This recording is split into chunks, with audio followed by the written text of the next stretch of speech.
दोस्तों नमस्कार। ये है मार्गदर्शन फॉर सिविल सर्विसेज। मैं अनुराग चौधरी। दोस्तों घटना चक्र सामान्य अध्ययन पूर्वावलोकन श्रृंखला में प्रस्तुत है। विश्व के भूगोल के अंतर्गत महासागरीय धाराएं, लवणता और ज्वार भाटा से संबंधित महत्वपूर्ण प्रश्नों का रिवीजन जो विभिन्न प्रतियोगी परीक्षाओं के प्रीवियस ईयर्स में पूछे गए हैं। तो आइए शुरू करते हैं आज का वीडियो। विश्व के भूगोल के अंतर्गत महासागरीय जलधाराएं, लवणता और ज्वार भाटा से संबंधित महत्वपूर्ण प्रश्नों का रिवीजन। पहला प्रश्न है, निम्नलिखित कारकों पर विचार कीजिए। देखिए, पृथ्वी का आवर्तन, वायु दाब और हवा, महासागरीय जल का घनत्व और पृथ्वी का परिक्रमण। उपर्युक्त में से कौन से कारक महासागरीय धाराओं को प्रभावित करते हैं, आपको बताना है। तो सही उत्तर है पृथ्वी का आवर्तन, वायु दाब और हवा तथा महासागरीय जल का घनत्व। ये सभी महासागरीय धाराओं को प्रभावित करते हैं। ऑप्शन बी आपका सही उत्तर हो जाएगा। दोस्तों आप जान लीजिए कि महासागरों में धाराओं की उत्पत्ति कई कारकों के सम्मिलित प्रभाव से होती है। इन कारकों में पृथ्वी का परिभ्रमण, तापमान में भिन्नता, लवणता में भिन्नता, घनत्व में भिन्नता, वायु दाब तथा हवाएं यानी पवनें और वाष्पीकरण तथा वर्षा का प्रभाव अधिक है। पृथ्वी की परिक्रमण गति महासागरीय धाराओं को प्रभावित नहीं करती है। अगला प्रश्न है, निम्नलिखित कथनों पर विचार कीजिए।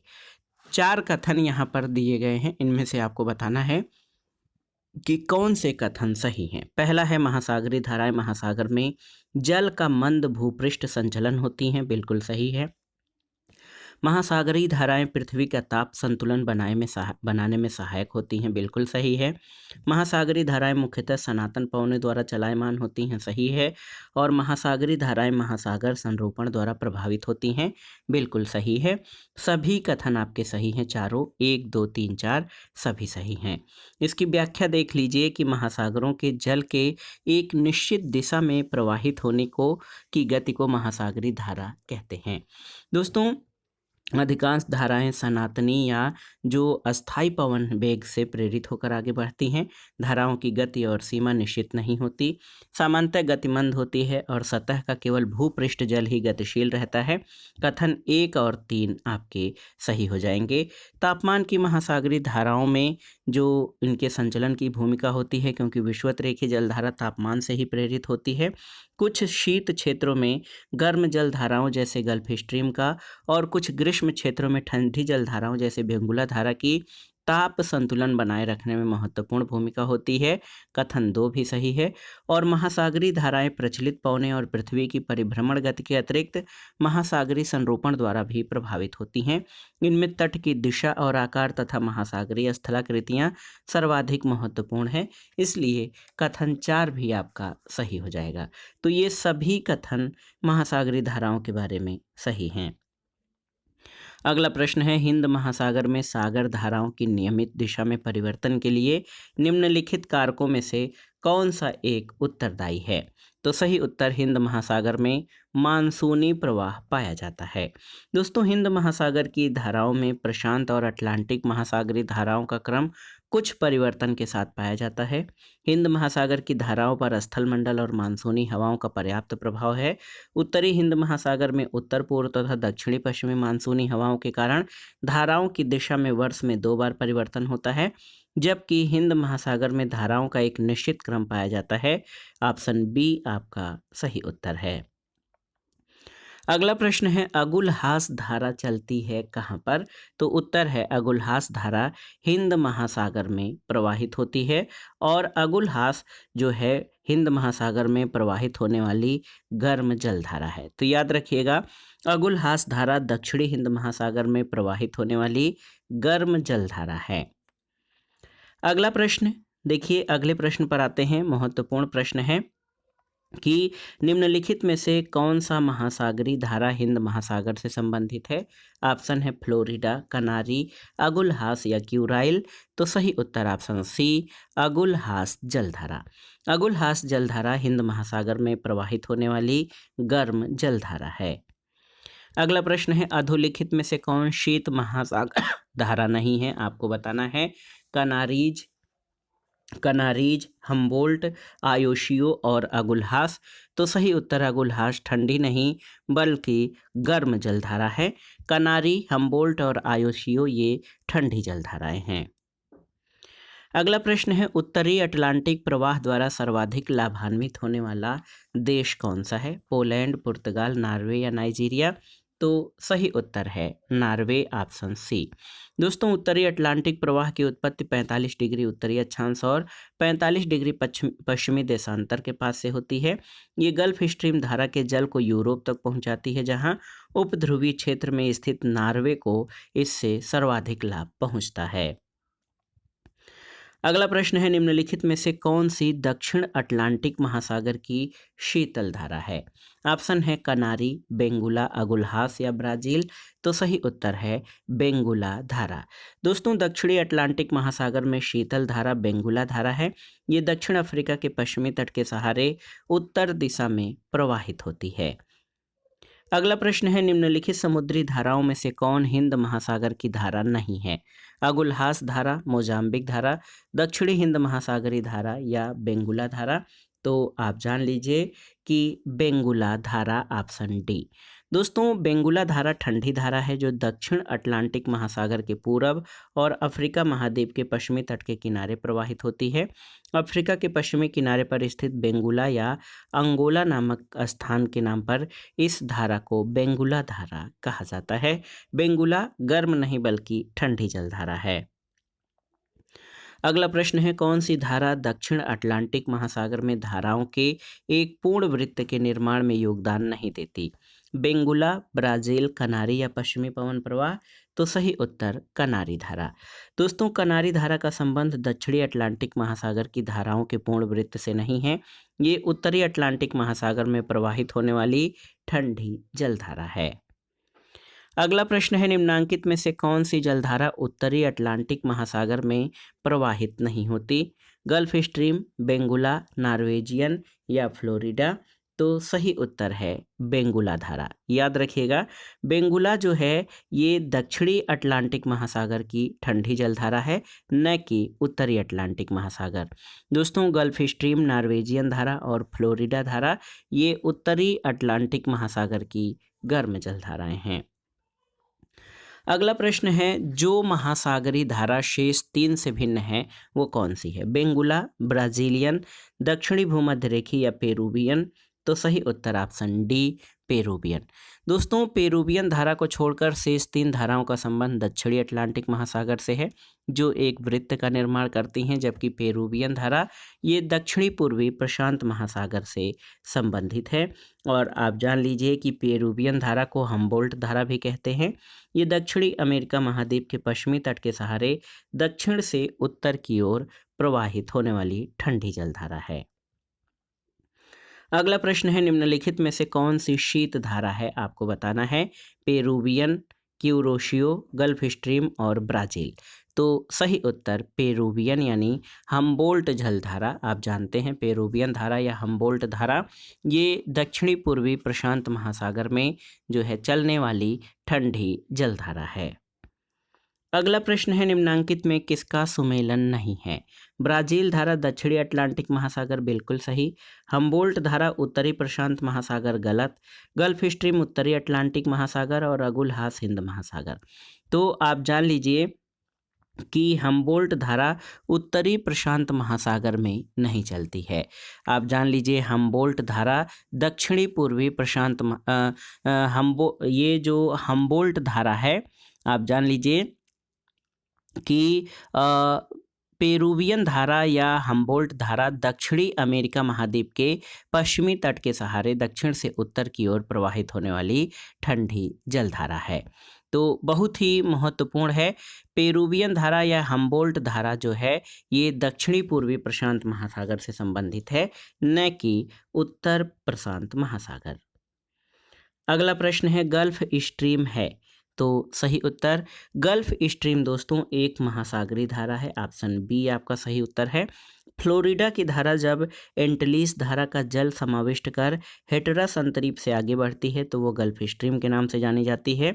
गल्फ स्ट्रीम गर्म जल धारा है, संयुक्त राज्य अमेरिका के पूर्वी तट के सहारे प्रवाहित होती है और गल्फ स्ट्रीम धारा की खोज पोंस डी लियोन ने 1513 में की थी। अगला प्रश्न है, दिए गए मानचित्र में महासागरीय धाराओं का निम्नलिखित में से कौन सा एक युग्म दिखाया गया है। यहाँ पर देखिए, ये जो अफ्रीका महाद्वीप है इसके पश्चिमी तट के सहारे चलने वाली जो दो धाराएं हैं, इनको आपका जो है पहचान करना है कि ये धाराएं कौन सी हैं। तो आप जान लीजिए कि ये धाराएं दक्षिण से उत्तर की ओर प्रवाहित होने वाली ठंडी जलधारा, दक्षिण से उत्तर यानी दक्षिण से उत्तर की ओर ये जो ऊपर से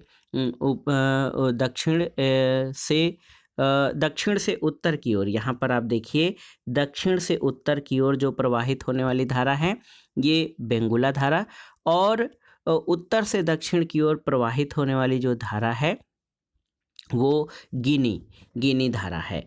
तो ये सही उत्तर हो जाएगा बेंगुला और गिनी। ऑप्शन डी आपका सही उत्तर हो जाएगा। अगला प्रश्न है, सही सुमेलन करना है और दिए गए कोड से सही उत्तर का चयन करना है। गल्फ स्ट्रीम ये गर्म जल धारा है, याद कर लीजिए। पश्चिमी वायु प्रवाह जो है ये पश्चिमी वायु प्रवाह क्षेत्र के ऊपर पूरब की ओर चलने वाली धीमी धारा है। पेरू धारा या पेरूवियन धारा ये प्रशांत महासागर में प्रवाहित होती है, और आप जान लीजिए पश्चिमी ऑस्ट्रेलियाई धारा ये हिंद महासागर में प्रवाहित होती है। तो 4-2-1-3 ऑप्शन ए आपका सही उत्तर हो जाएगा। अगला प्रश्न है, विषुवतीय प्रतिधारा या इक्वेटोरियल काउंटर करेंट से पूर्वाभिमुख प्रवाह की व्याख्या किससे होती है। तो उत्तर है दो विषुवतीय धाराओं का अभिसरण या कन्वर्जेंस से।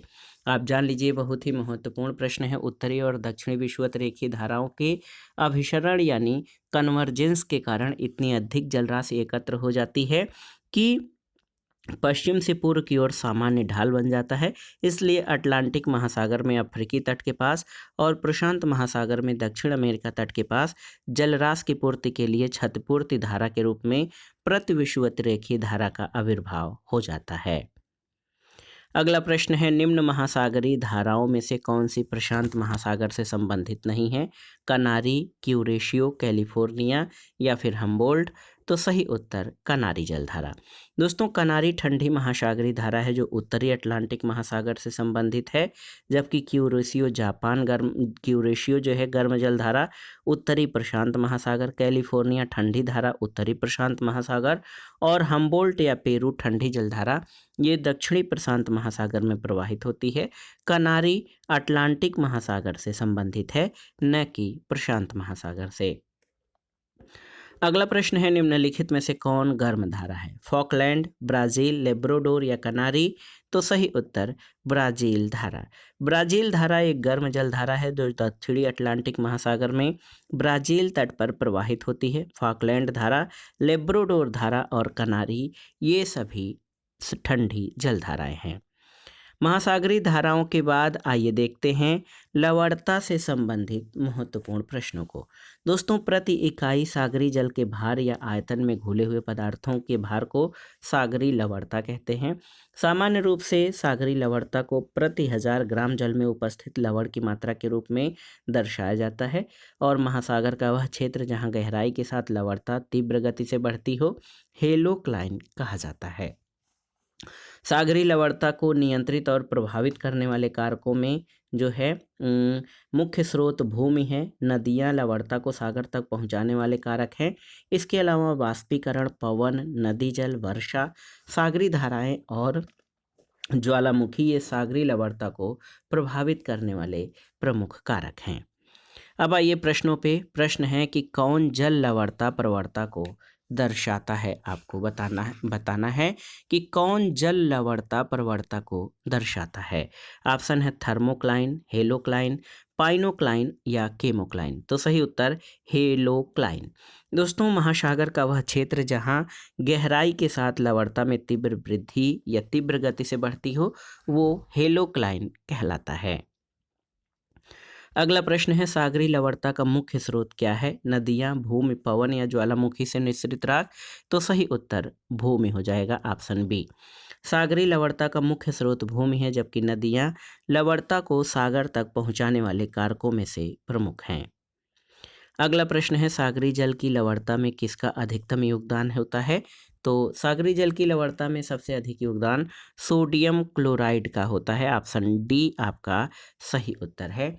दोस्तों, सोडियम क्लोराइड जो है ये 77.8% जो है इसकी योगदान या इसकी लवणता है। महासागरों की औसत लवणता 35/1000 है और महासागरीय जल की लवणता में सोडियम क्लोराइड का योगदान अधिकतम है।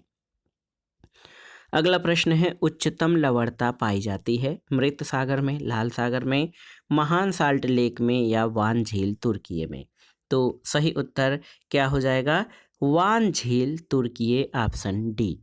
दोस्तों, प्रश्नगत विश्व के सागरों और झीलों में उच्चतम लवणता तुर्की की वान झील में 330/1000 पाई जाती है। मृत सागर में लवणता 238/1000, लाल सागर में 36 से 41/1000 और ग्रेट साल्ट लेक में 220/1000 पाई जाती है। तो इसमें आप देखिए सर्वाधिक लवणता तुर्की की वान झील में पाई जाती है। अगला प्रश्न है, लवणता की सर्वाधिक मात्रा जिसमें पाई जाती है वो है प्रशांत महासागर, हिंद महासागर, भूमध्य सागर या मृत सागर? तो सही उत्तर मृत सागर हो जाएगा, क्योंकि यहाँ पर अगर जो विकल्प हैं उनमें लवणता की मात्रा देखी जाए तो मृत सागर में 238/1000, प्रशांत महासागर में 34 से 36, हिंद महासागर में 35 से 36 और भूमध्य सागर में 37 से 39/1000 लवणता पाई जाती है। अगला प्रश्न है, निम्नलिखित में से किस सागर का जल खारा है? बाल्टिक सागर, काला सागर, मृत सागर या लाल सागर? तो सही उत्तर मृत सागर। अगला प्रश्न है, विश्व की सर्वाधिक लवणीय महासागर या झील कौन सी है? तो सही उत्तर मृत सागर हो जाएगा। यहाँ पर आप देख लीजिए बहुत ही यहाँ पर देखिए विश्व की सर्वाधिक लवणीय या महासागरी झील कौन सी है? तो सही उत्तर मृत सागर हो जाएगा। आप देख लीजिए बहुत ही महत्वपूर्ण प्रश्न है दोस्तों कि इसके अलावा निम्नलिखित में से किस सागर में लवणता सबसे अधिक है? तो यहाँ पर पूछा गया है कैस्पियन सागर, भूमध्य सागर, लाल सागर और मृत सागर। तो इसमें सागर की लवणता पूछी गई है। सर्वाधिक लवणीय सागर लाल सागर है, जिसकी लवणता 36 से 41/1000 है यहाँ पर। लेकिन भूमध्य सागर भी एक सागर है जिसकी लवणता 37 से 39/1000 है। मृत सागर की लवणता लाल सागर और भूमध्य सागर से अधिक है, परंतु इसे झील की श्रेणी में रखा जाता है। कैस्पियन सागर भी वस्तुतः झील है। अगर विकल्प में दिए गए सभी जल निकायों को सागर मान लिया जाए तो सर्वाधिक लवणीय सागर यहाँ पर मृत सागर होगा, लेकिन अगर सागर की बात की जाए तो यहाँ पर लाल सागर सही उत्तर होगा।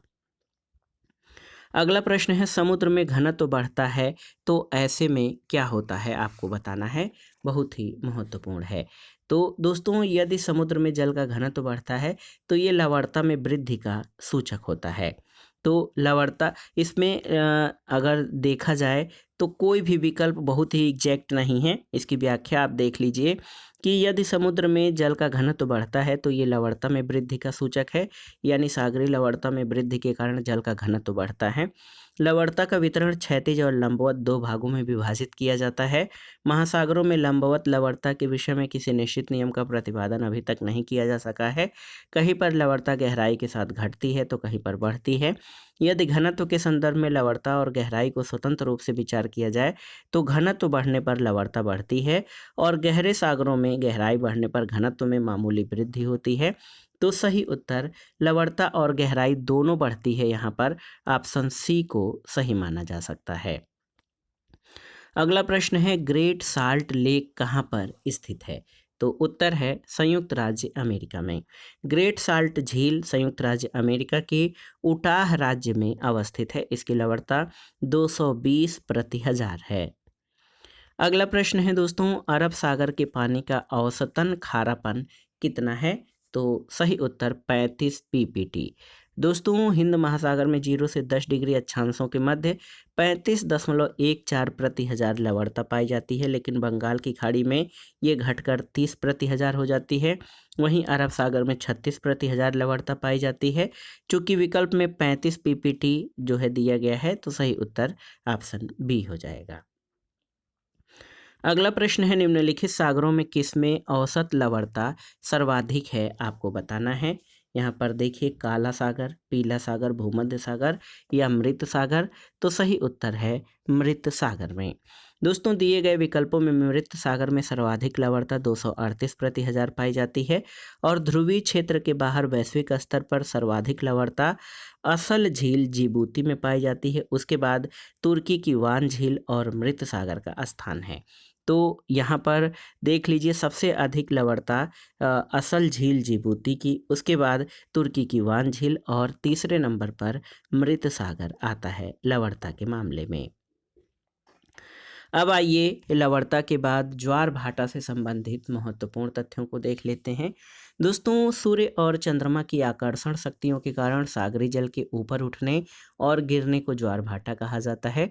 ज्वार भाटा की उत्पत्ति सूर्य और चंद्रमा के आकर्षण बल और पृथ्वी पर उत्पन्न होने वाले दो बलों, अभिकेंद्री बल और अपकेंद्री बल, दोनों के परिणामी बल के फलस्वरूप होती है।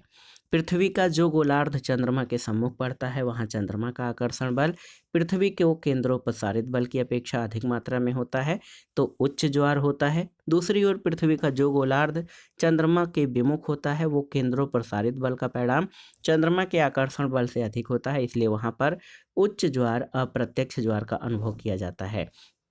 दोस्तों पृथ्वी के किसी स्थान पर 24 घंटे में सामान्यतः 2 बार ज्वार और 2 बार भाटा आना चाहिए, लेकिन पृथ्वी अपनी धुरी पर 24 घंटे में पश्चिम से पूर्व एक घूर्णन पूरा करती है, इसलिए प्रत्येक स्थान पर 12 घंटे बाद ज्वार आना चाहिए, लेकिन वास्तव में प्रतिदिन ज्वार लगभग 25 या 26 मिनट देर से आता है। आइए प्रश्नों पर आते हैं। पहला प्रश्न है, महासागर में ज्वार भाटा की उत्पत्ति के क्या कारण है? आपको बताना है। सूर्य के प्रभाव से, पृथ्वी की घूर्णन गति से, सूर्य और चंद्रमा के संयुक्त प्रभाव से, या फिर गुरुत्वाकर्षण, अभिकेंद्री बल और अपकेंद्री बल से। तो सही उत्तर ऑप्शन डी हो जाएगा, गुरुत्वाकर्षण, अभिकेंद्री और अपकेंद्री बल से। दोस्तों आप जान लीजिए कि ज्वार भाटा की उत्पत्ति सूर्य और चंद्रमा के आकर्षण बल और पृथ्वी पर उत्पन्न होने वाले दो बलों, अभिकेंद्री बल और केंद्रोन्मुख बल और अपकेंद्री बल या केंद्रोपसारित बल के परिणामी बल के फलस्वरूप होती है। पृथ्वी का जो गोलार्ध चंद्रमा के सम्मुख पड़ता है, वहाँ चंद्रमा का आकर्षण बल पृथ्वी के केंद्रोपसारित बल की अपेक्षा अधिक मात्रा में होता है, फलस्वरूप उच्च ज्वार का अनुभव किया जाता है। दूसरी ओर पृथ्वी का जो गोलार्ध चंद्रमा के विमुख होता है, वहाँ केंद्रोपसारित बल का परिणाम चंद्रमा के आकर्षण बल से अधिक होता है, फलस्वरूप वहाँ भी उच्च ज्वार या अप्रत्यक्ष ज्वार का अनुभव किया जाता है। इसी कारण पृथ्वी पर प्रत्येक 24 घंटे में सामान्यतः 2 बार ज्वार और 2 बार भाटा का अनुभव किया जाना चाहिए, परंतु वास्तविकता में ये समय 24 घंटे 50 मिनट का होता है। अगला प्रश्न है, महासागरों और समुद्रों में ज्वार भाटा किसके कारण होता है? ऑप्शन है सूर्य के गुरुत्वीय बल, चंद्रमा का गुरुत्वीय बल और पृथ्वी का अपकेंद्री बल। तो ये तीनों ही सही हैं, ऑप्शन डी आपका सही उत्तर हो जाएगा। अगला प्रश्न है दोस्तों, अप्रत्यक्ष उच्च ज्वार यानी इनडायरेक्ट हाई टाइड उत्पन्न होने का कारण क्या है? तो सही उत्तर हो जाएगा दोस्तों, अप्रत्यक्ष उच्च ज्वार उत्पन्न होने का कारण पृथ्वी का अपकेंद्री बल है, ऑप्शन सी आपका सही उत्तर हो जाएगा। अगला प्रश्न कथन और कारण से संबंधित है। देखिए, कथन है कि लघु ज्वार भाटाओं के समय उच्च ज्वार सामान्य से निम्नतर तथा निम्न ज्वार सामान्य से उच्चतर होता है। बिल्कुल सही है। कारण है लघु ज्वार भाटा बृहद ज्वार भाटा के विपरीत पूर्ण चंद्र के स्थान पर नौ चंद्र के समय होता है। गलत है। ए सही परंतु आर गलत है। ऑप्शन सी इस प्रश्न का सही उत्तर हो जाएगा। अगर इस प्रश्न की व्याख्या देखें तो लघु ज्वार भाटा के समय उच्च ज्वार सामान्य से 20% निम्नतर और निम्न ज्वार सामान्य से उच्चतर होता है। लघु ज्वार भाटा बृहद ज्वार भाटा के विपरीत पूर्ण चंद्र या नौ चंद्र को नहीं बल्कि शुक्ल पक्ष और कृष्ण पक्ष की सप्तमी या अष्टमी को आता है। कथन ए सही है, कारण गलत है। यहाँ पर देखिए रेखा चित्र में दिखाई गई स्थितियों में से किस एक में समुद्र ज्वार की ऊंचाई अधिकतम होगी। तो यहाँ पर सही उत्तर क्या हो जाएगा, यम 4। यम 4 ऑप्शन डी। यम 4 क्यों, आप देख सकते हैं कि M2 की स्थिति पूर्ण चंद्र की, M4 की स्थिति नौ चंद्र की, और इन दोनों परिस्थितियों में सूर्य चंद्रमा और पृथ्वी एक सीध में होते हैं और ये सिजगी या युत वियुत की स्थिति कहलाती है। इन दोनों स्थितियों में बृहद ज्वार की उत्पत्ति होती है। उपभू बृहद ज्वार नौ चंद्र या पूर्ण चंद्र को घटित होता है जब चंद्रमा पृथ्वी के निकटतम स्थिति में होता है। फिर भी नौ चंद्र की स्थिति में चंद्रमा पृथ्वी के असामान्य निकट स्थिति में होता है, तब अधिक ऊंचे ज्वार आते हैं। तो M4 जो है सूर्य चंद्रमा और पृथ्वी जब एक सीध में होते हैं तो उच्च ज्वार आता है। अगला प्रश्न है बृहद ज्वार कब आता है, तो जब सूर्य पृथ्वी और चंद्रमा एक सीधी रेखा में होते हैं तो बृहद ज्वार आता है। ऑप्शन ए आपका सही उत्तर है। अगला प्रश्न है महासागर में ऊंची जल तरंगें कैसे होती हैं, भूकंप से, सूर्य से, तारों से या चंद्रमा से। तो सही उत्तर चंद्रमा से, ऑप्शन डी। दोस्तों चंद्रमा अन्य तारों की अपेक्षा पृथ्वी के ज़्यादा नज़दीक है, इसलिए वह पृथ्वी के गुरुत्वाकर्षण बल को ज़्यादा प्रभावित करता है। इसी से महासागरों में ऊंची जल तरंगें उत्पन्न होती हैं। चंद्रमा की ज्वारोत्पादक शक्ति सूर्य की तुलना में 2.17 गुना अधिक है। यद्यपि समुद्र के नीचे तीव्र भूकंप आने पर ऊंची सुनामी तरंगें भी उत्पन्न होती हैं, लेकिन महासागर में उच्च जल तरंगें चंद्रमा से उत्पन्न होती हैं। तो दोस्तों ये था आज का वीडियो। घटना चक्र सामान्य अध्ययन पूर्वावलोकन श्रृंखला में विश्व के भूगोल के अंतर्गत महासागरीय धाराएं, लवणता और ज्वार भाटा से संबंधित महत्वपूर्ण प्रश्नों का रिवीजन, जो आपके आगामी विभिन्न परीक्षाओं के लिए बहुत ही उपयोगी है। आप इन प्रश्नों को तैयार कर लीजिएगा। वीडियो आपको कैसा लगा हमें कमेंट बॉक्स में ज़रूर बताइएगा। वीडियो को लाइक करें, शेयर करें और इस चैनल मार्गदर्शन फॉर सिविल सर्विसेज को सब्सक्राइब करें। वीडियो देखने के लिए धन्यवाद दोस्तों, नमस्कार।